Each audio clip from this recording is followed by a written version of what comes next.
નમસ્કાર મિત્રો, હું રાજેશ તલાવડિયા યુટ્યુબ ચેનલની અંદર આપ સૌ બાળકોનું હાર્દિક સ્વાગત છે। તો જો બાળકો, અહીંયા આપણે વાતચીત કરીએ તો કે સ્ટાન્ડર્ડ 12 સાયન્સ, શું કહેશો બાળકો? Standard 12 science, standard 11th, standard 11th science, subject physics, unit number શું કહેશો બાળકો? Unit number 2। આજનો આપણો લેક્ચર નંબર છે બાળકો 12th, શું કહેશો? Lecture number 12। અને આજનો આપણો ટોપિક બને છે પારિમાણિક સૂત્રો કઈ રીતે બનાવવા। શું કહેશો? પારિમાણિક સૂત્રો કઈ રીતે બનાવશું? તો શું કહેશો બાળકો? આજનો આપણો ટોપિક છે પારિમાણિક સૂત્રો। તો કે પારિમાણિક સૂત્રો છે એની શું કરવાની છે? તારવણી, બનાવટ। તો પારિમાણિક સૂત્ર છે એ આપણે કઈ રીતે આપણે બને છે તેના વિશે આપણે આજે અભ્યાસ કરશું। ઠીક છે? તો આગળના લેક્ચરમાં છે આપણે થોડાક છે એ પારિમાણિક સૂત્ર છે એ આપણે જોયા હતા। ક્ષેત્રફળ છે, કદ છે, ઘનતા છે, અને હવે પછીના લેક્ચરમાં છે એ આપણે વધારે જોવાના છે। તો હાલો આપણે બાળકો જોઈએ। ઠીક છે? તો જો બાળકો, છેલ્લા લેક્ચરમાં આપણે ક્ષેત્રફળ, કદ અને ઘનતા ત્યાં સુધી છે આપણે પારિમાણિક સૂત્રની છે આપણે તારવણી છે એ આપણે કરેલી છે। તો હવે આપણે એના પછી આપણે પારિમાણિક સૂત્ર આપણે આગળ જોઈએ। તો આપણે ચોથા આપણે પારિમાણિક સૂત્રની બાળકો આપણે તારવણી કરીએ તો આવૃત્તિ છે। શું છે બાળકો? આવૃત્તિ। આવૃત્તિ છે એને ઇંગ્લિશમાં આપણે કહેવીશું ફ્રીક્વન્સી। તો એના માટે અહીંયા આપણે સંકેત લઈશું એફ, ફ્રીક્વન્સી પરથી। ઠીક છે? અને એનો બીજી ભૌતિક રાશિ સાથેનો સંબંધ જો તો એકના છેદમાં તમારે શું લેવાનું છે? આવૃતકાળ। એકના છેદમાં તમે શું કહેશો? આવૃતકાળ। એટલે કે આવૃતકાળ છે એના વ્યસ્ત સાથે આવૃત્તિ શું બસાવે છે? સંબંધ। એટલે કે આવૃત્તિ અને આવૃતકાળ એકબીજા સાથે શું હોય છે? વ્યસ્ત પ્રમાણમાં હોય છે। તો એકના છેદમાં આવૃતકાળ, આવૃતકાળનો એકમ છે એ આપણે શું છે? સેકન્ડ છે। તો એકના છેદમાં સેકન્ડ, તો આપણે આ રીતે છે એ બાળકો આપણે લખી શકાય કે સેકન્ડ ઇનવર્સ। શું કહીશો? આવૃતકાળનો એકમ શું થાય છે? તો કે સેકન્ડ ઇનવર્સ। અથવા તો આવૃતકાળનો એકમ સેકન્ડ, એટલે આવૃત્તિનો એકમ આપણે થાય છે સેકન્ડ ઇનવર્સ। ઠીક છે બાળકો? આવૃત્તિનો બીજો એકમ છે એ આપણે લઈએ છીએ હર્ટ્ઝ। શું લઈએ છીએ? હર્ટ્ઝ। ઠીક છે? જે આવૃત્તિનો બીજો એકમ છે। તો અહીંયા એનું પારિમાણિક સૂત્ર આપણે લખીએ તો આપણે શું કહીશું? તો કે MLT। ઠીક છે? જો આની અંદર દળ છે એ આપણે નથી તો દળ ઉપર હું લખશું 0। અંતર એને કે લંબાઈ નથી તો લંબાઈ ઉપર હું લખશું 0। સમય છે સેકન્ડ, તો અહીંયા શું થાય છે? T inverse 1। તો એ આપણે આવૃત્તિનું પારિમાણિક સૂત્ર થયું M0L0T-1, જે આપણે આવૃત્તિનું છે એ આપણે પારિમાણિક સૂત્ર છે। ત્યારબાદ આપણે એના પછી નેક્સ્ટ પારિમાણિક સૂત્ર આપણે જોઈએ તો નેક્સ્ટ પારિમાણિક સૂત્ર આપણે જે લઈએ, માનો કે ઝડપ અથવા તો હું કહીશું બાળકો વેગ। પાંચમું આપણે પારિમાણિક સૂત્ર લઈએ છીએ વેગ અથવા તો હું કહીશું ઝડપ। ઠીક છે? બંને ભૌતિક રાશિ અલગ અલગ છે પરંતુ બંનેના એકમો છે એવું થાય છે બાળકો સમાન છે। ઠીક છે? તો અહીંયા આપણે જોઈએ તો અન્ય ભૌતિક રાશિ સાથે સંબંધ શું છે? તો વેગ બરોબર આપણે શું કહીશું બાળકો? તો કે વેગ બરોબર કહીશું આપણે કાપેલું અંતર, એટલે કે અંતરના છેદમાં શું કહીશું? સમય। ઠીક છે? વેગ બરોબર અંતરના છેદમાં સમય। તો આનો આપણે એકમ લખીએ તો એકમ આપણે શું લખી શકીએ? અંતર છે તો એનો એકમ શું થાય? મીટર। ઠીક છે? સમય છે તો એનો એકમ શું થાય? Second inverse. ઠીક છે? તો આનું આપણે પારિમાણિક સૂત્ર આપણે લખવું હોય તો કઈ રીતે લખી શકીએ? તો કે MLT।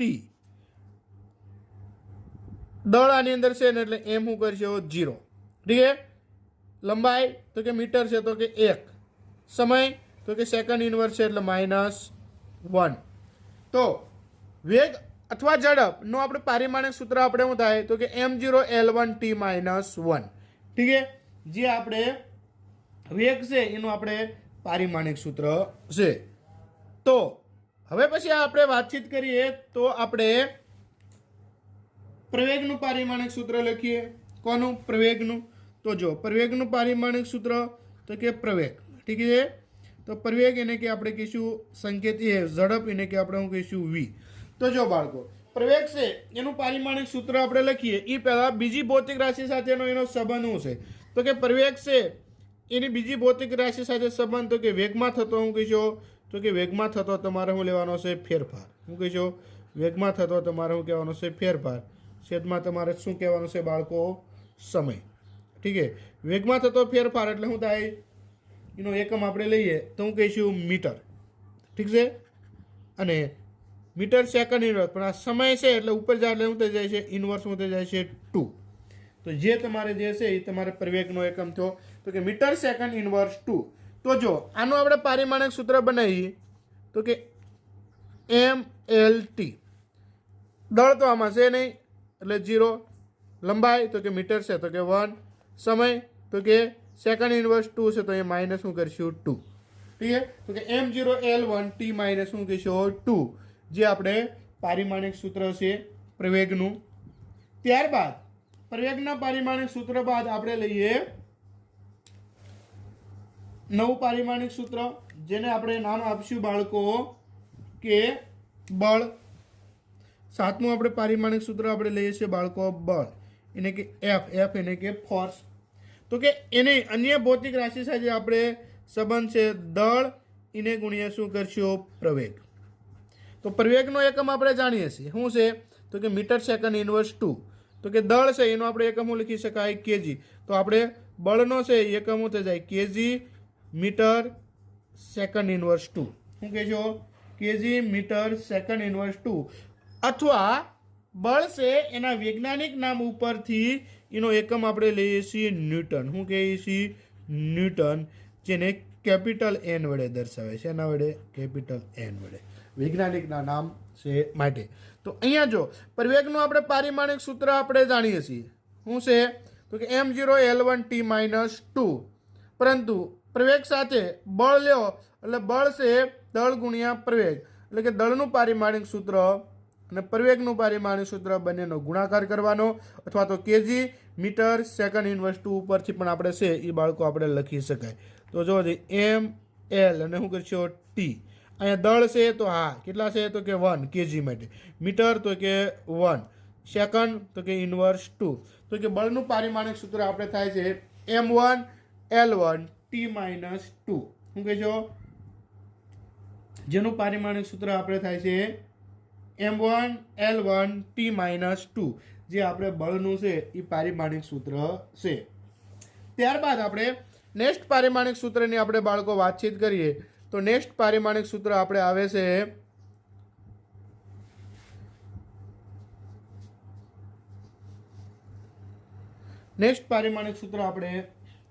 છે માનો કે આપણે લઈએ બળનો આઘાત. શું કહીશું? નેક્સ્ટ પારિમાણિક સૂત્ર લઈએ આપણે બળનો આઘાત. તો જો આઠમું આપણે સૂત્ર લઈએ તો કે બળનો શું કહીશું? આઘાત. તો કે બળનો આઘાત છે એનો અન્ય ભૌતિક રાશિ સાથે સંબંધ શું થાય છે? તો કે બળ ગુણ્યા શું કહીશો? સમય. તો જો અહીંયા બળનો એકમ આપણે જાણીએ છીએ કેજી મીટર સેકન્ડ ઇનવર્સ, અથવા તો અહીંયા શું કહીશું બાળકો? ન્યૂટન, એટલે કેપિટલ N. ઠીક છે. અને એને ગુણ્યા તમારે શું છે? બળનો આઘાત. બળ ડિવાઈડ બાય આપણે શું લઈશું? સમય. આપણે અન્ય ભૌતિક રાશિ સાથે સંબંધ એવો થશે બાળકો, બળ ડિવાઈડ શું કહીશું? સમય. બળનો આઘાત એને કે બળ ગુણ્યા તમારે શું લેવાનું થાય છે બાળકો? સમય. હો, બળ ગુણ્યા તમારે શું થાય છે? સમય. કારણ કે ન્યૂટન ગતિના બીજા નિયમ માટે આપણે F બરાબર ડીપી અપન છે ડીટી સૂત્ર હશે. શું છે? તો ડીપી એટલે છે આપણે બળનો આઘાત છે. તમે ડીપીને તમે કરતા બનાવો એટલે ડીપી બરાબર F ઇન્ટુ શું થાય? ટી, એટલે કે બળ ગુણ્યા શું લીશો? સમય. તો આનો તમારે એકમ તમારે થાય છે બાળકો, બળનો એકમ થાય છે ન્યૂટન અને ન્યૂટન ઇન્ટુ તમે શું કહીશો સેકન્ડ. ઠીક છે.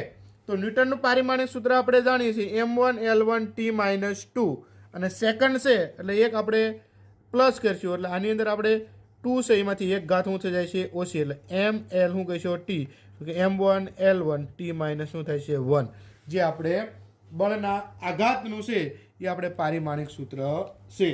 ઠીક છે. ત્યારબાદ આપણે વાતચીત કરીએ તો વાતચીતમાં બાળકો આપણે 9 આપણે લઈએ તો કે કાર્ય શું કહીશું કાર્ય એને કે કાર્ય છે ને ઇંગ્લિશમાં કહેવાય છે વર્ક અથવા તો કાર્ય છે એને સમરાશિ આપણે રાશિ લઈએ તો હું કહીશું ઉર્જા, ત્યારબાદ લઈએ તો ગતિ ઉર્જા, સ્થિતિ ઉર્જા,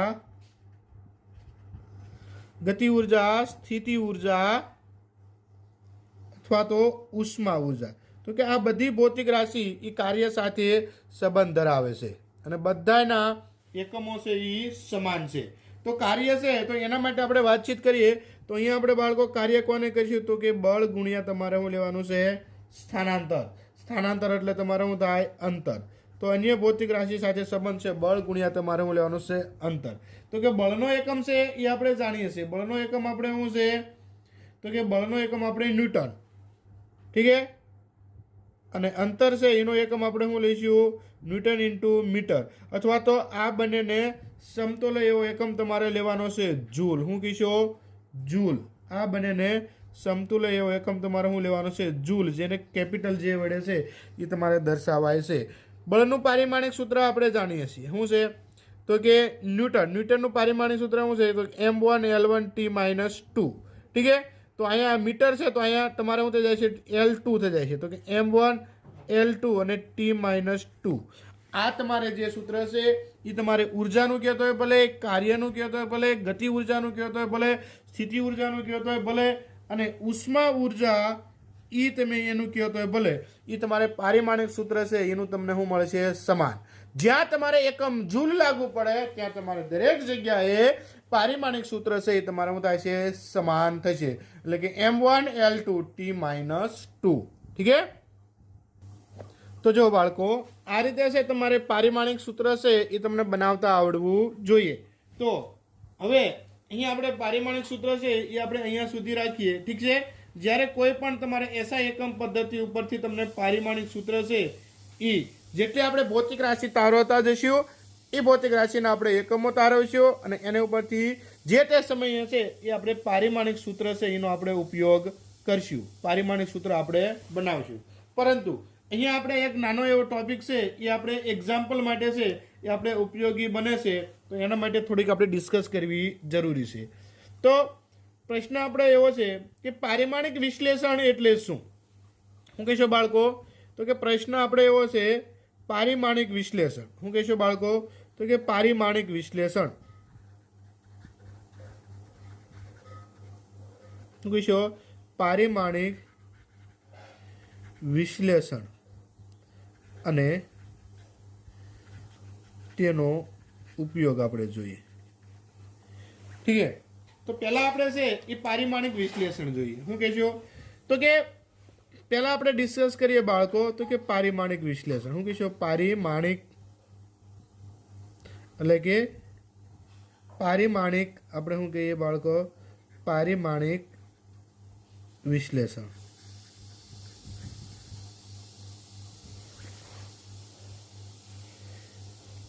પરિણામની સંકલ્પના એ પાયાનું મહત્વ ધરાવે છે કારણ કે સમાન પરિમાણો ધરાવતી ભૌતિક રાશિઓનો સરવાળો કે બાદબાકી થઈ શકે છે જે આપણે જાણીએ છીએ. તો કે પારિમાણિક વિશ્લેષણ તો કે પારિમાણિક સૂત્રનો ઉપયોગ કરીને ભૌતિક વિજ્ઞાનના પ્રશ્નના ઉકેલ મેળવવાની પદ્ધતિને આપણે શું કહીએ છીએ પારિમાણિક વિશ્લેષણ. શું કહેશો બાળકો કે પારિમાણિક સૂત્રનો ઉપયોગ કરીને ભૌતિક વિજ્ઞાનના પ્રશ્નોના ઉકેલ મેળવવાની પદ્ધતિને પારિમાણિક વિશ્લેષણ કહે છે. તો અહીંયા આપણે એવું કહીશું કે પારિમાણિક સૂત્રનો શું કરવાનો છે ઉપયોગ કરવાનો છે. કોનો ઉપયોગ કરવાનો છે તો કે પારિમાણિક સૂત્રનો ઉપયોગ કરીને. શું કહીશું બાળકો તો કે પારિમાણિક સૂત્રનો ઉપયોગ કરીને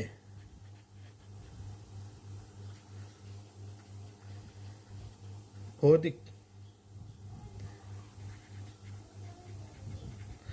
વિજ્ઞાનના પ્રશ્નોના ઉકેલ મેળવવાની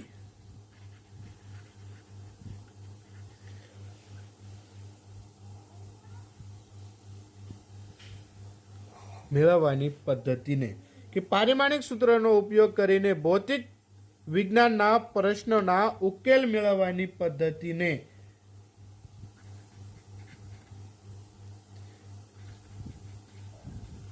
પારિમાણિક વિશ્લેષણ કહે છે. શું કહેજો બાળકો? તો કે પારિમાણિક વિશ્લેષણ કહે છે. હવે પારિમાણિક વિશ્લેષણનો આપણે શું જોવાનો છે? ઉપયોગ જોવાનો છે. શું જોવાનો છે? તો કે પારિમાણિક શું કહેશો બાળકો? તો કે પારિમાણિક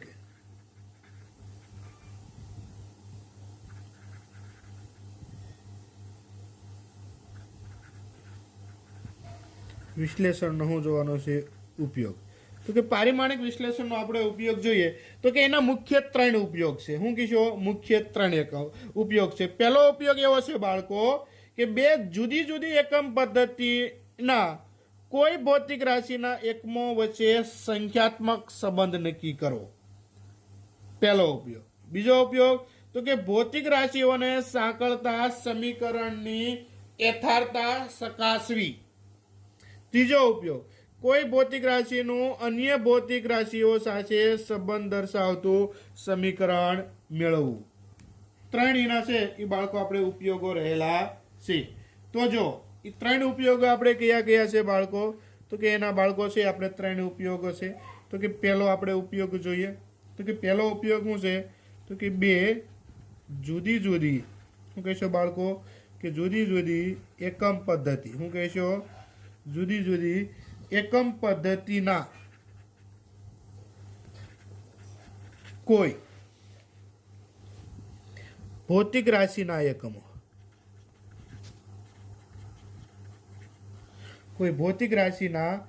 એકમો વચ્ચે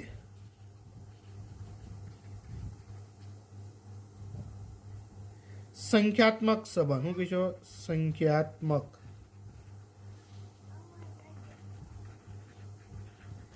સંબંધ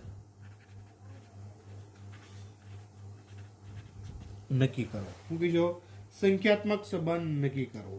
બીજો ઉપયોગ બાળકો, તો બીજો ઉપયોગ આપણે એવો લઈએ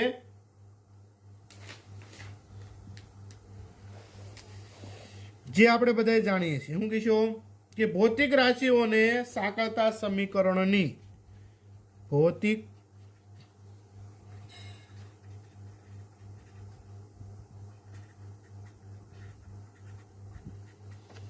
રાશિને સાંકળતા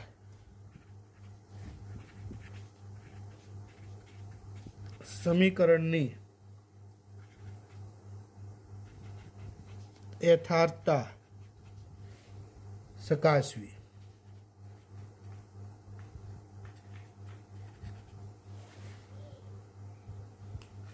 ત્યારબાદ ત્રીજો ઉપયોગ આપણે એવો છે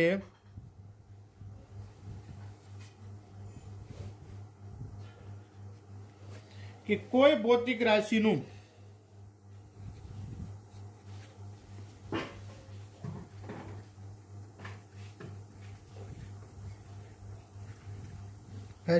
અન્ય ભૌતિક રાશિ સાથે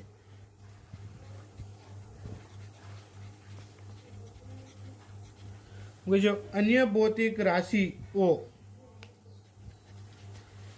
સાથે સંબંધ દર્શાવતું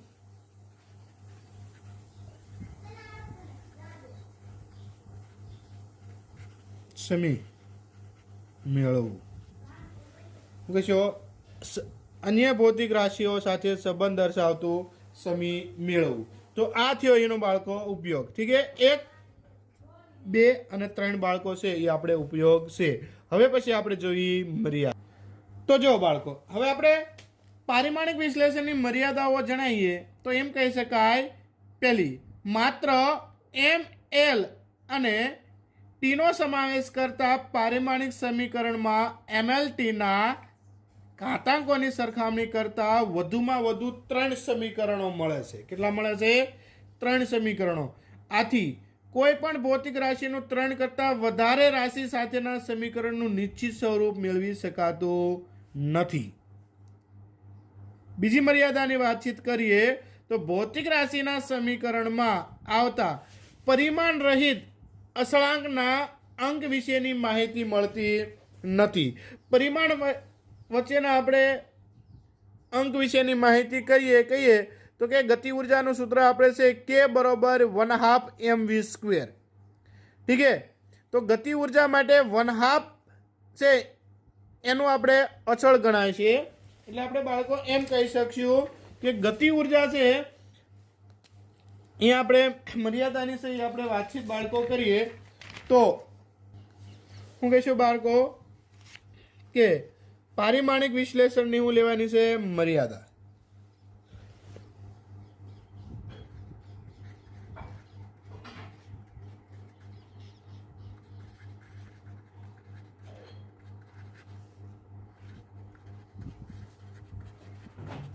તો કે પહેલી મર્યાદાની અંદર આપણે વાતચીત કરીએ તો એમએલટીનો સમાવેશ થાય છે અને ઘાતાંકોની સરખામણી કરતાં વધુમાં વધુ તમારે 3 સમીકરણો.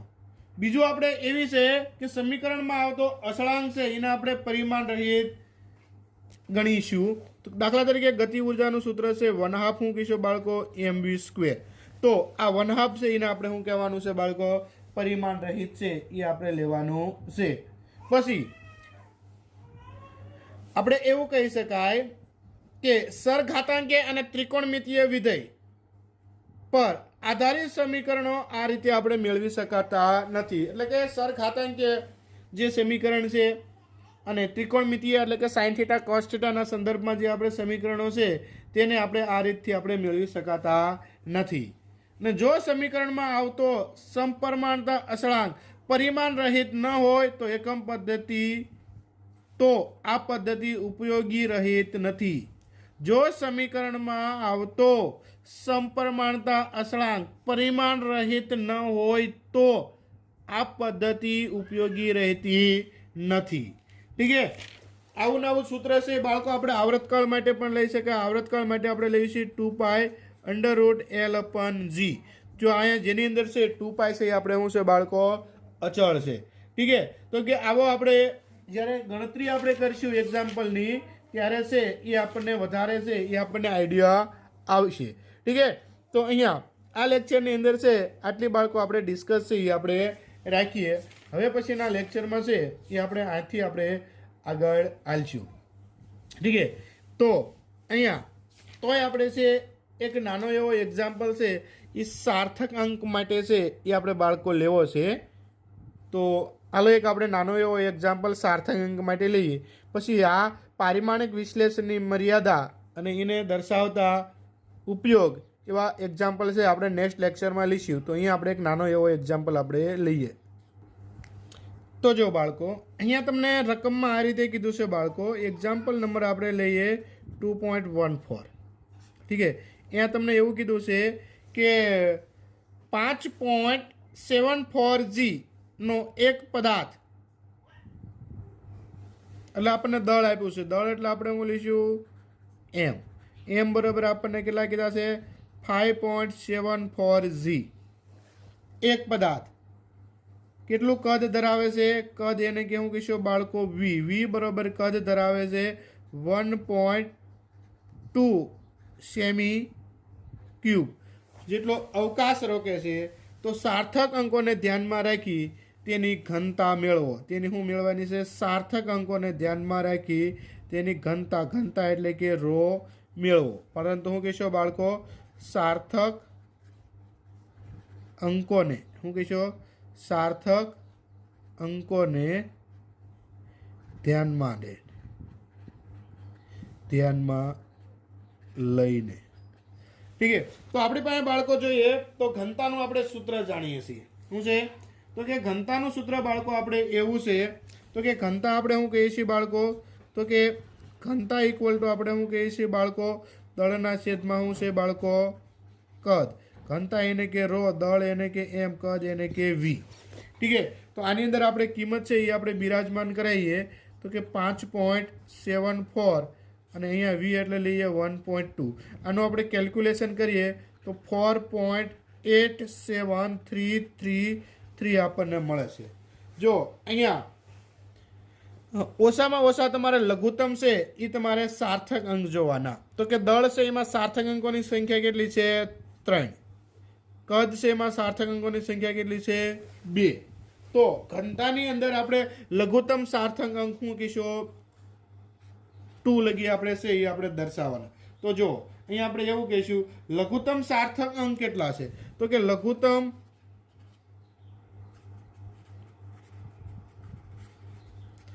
સાર્થક અંક કેટલા છે? 2 છે. એ જે તમારે આની અંદર કે 1 અને 2 તમારે સાર્થક અંક છે.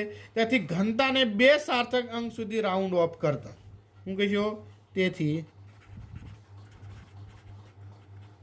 ઘનતાને 2 સાર્થક અંક સુધી હું કહીશું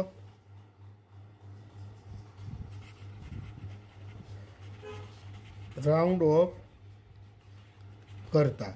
તો ઘનતાનું મૂલ્ય કેટલું થાય બાળકો? તો કે અહીંયા તમારે રો બરોબર તમારે કેટલા કહેવાના છે બાળકો?